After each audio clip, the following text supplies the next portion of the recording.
Can you tell what's the most precious organ in our body, in a human body? Of course, you will say in the right way that this is the brain, the most precious things of a human body, because brain is controlling everything. Brain is controlling happiness, anger, emotion, motion, and all physiological activities. Our thinking, memory, everything is controlled by the brain. But question is that how much capacity are there inside our brain? Can you imagine? Nobody can precisely tell, but certain experiment by the scientists, they just estimated that human brain capacity is 2.5 petabyte. What is petabyte? Petabyte is 1 petabyte is equal to 1 million gigabyte.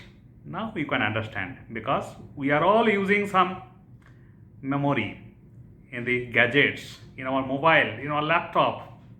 Now you can understand what is the capacity of our brain. So this mobile has the capacity of 128 gigabyte. Now you can imagine what's the tremendous capacity this brain has. But the question is that how much portion of the brain we are using. There are some very popular belief that we are not using more than 10% of our capacity in brain. But question is that is it a myth or reality? How they can measure? How they can measure it? It's a really very difficult thing to measure it. But I think it is myth.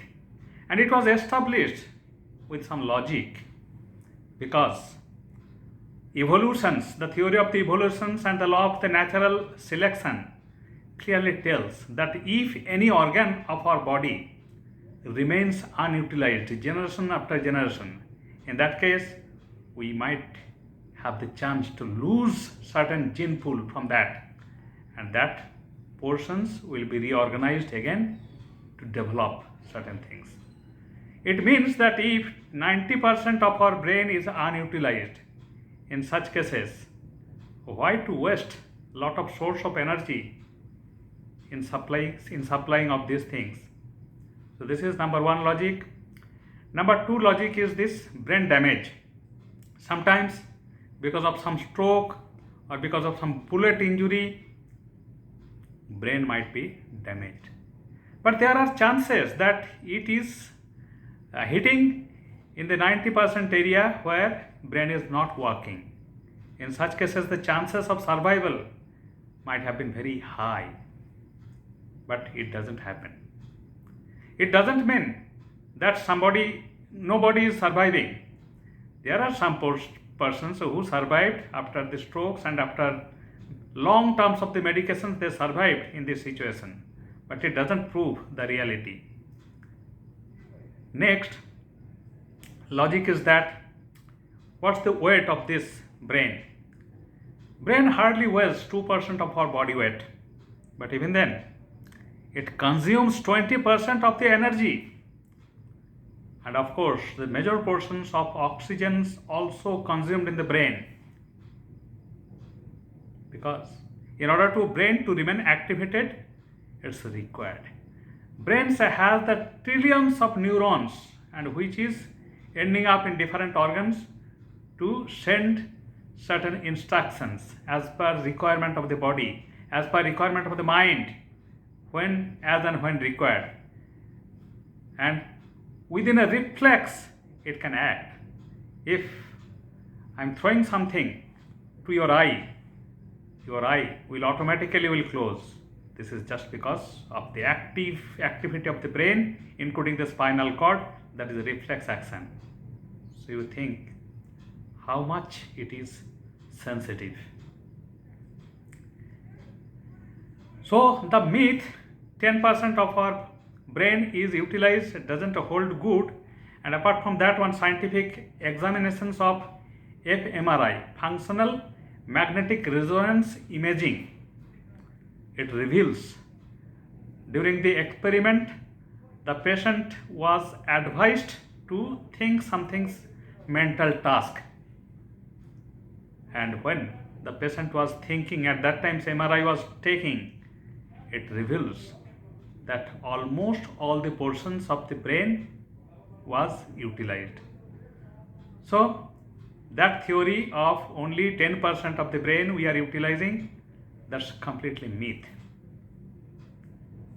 Apart from that, many scientists they suggest that as per the nature of the plasticity of the human brain, it has some capacity to expand itself, and that's why there are some people, some monk, some yogis, they have the tremendous capacity to control their brain, to expand their capacity, to expand their memory.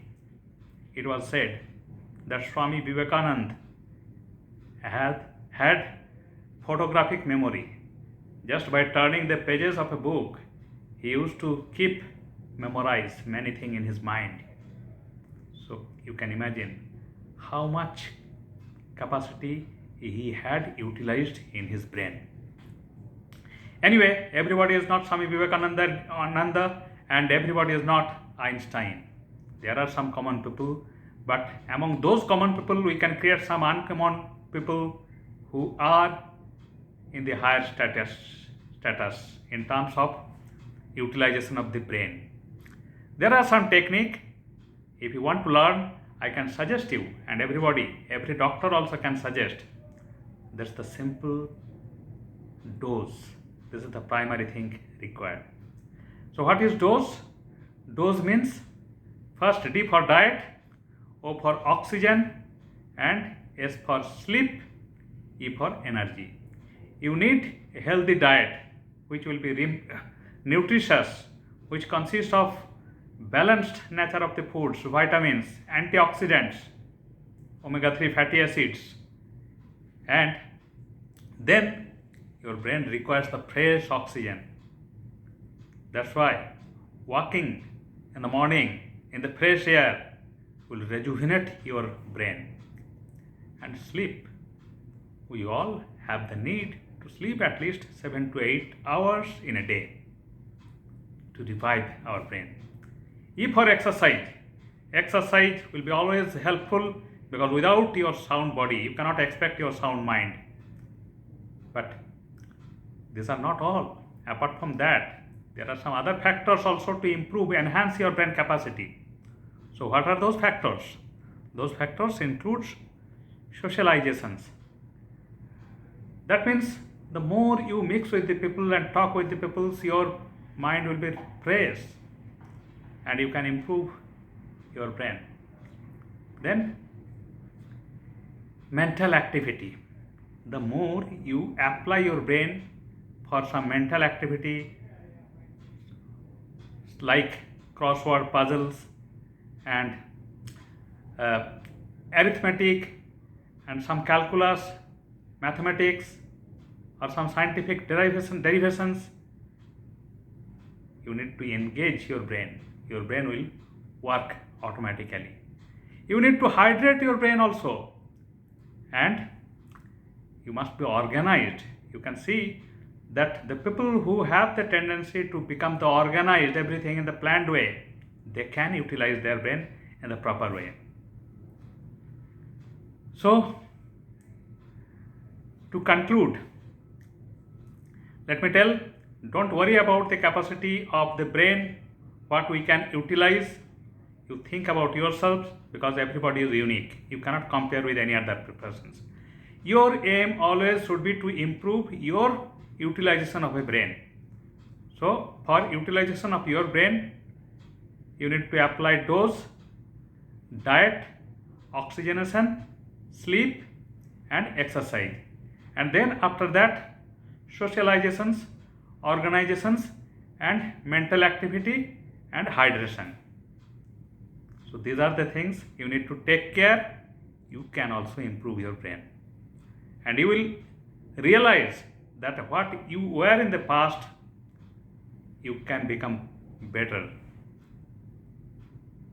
So what do you say? I hope You will apply the same for your own sake. And if you are happy, you can improve everybody from the society, from your family members, everybody will be happy. Isn't it? So apply all these things without worrying about your percentage of utilizations of your brain. You just expand your capacity day by day. That's all.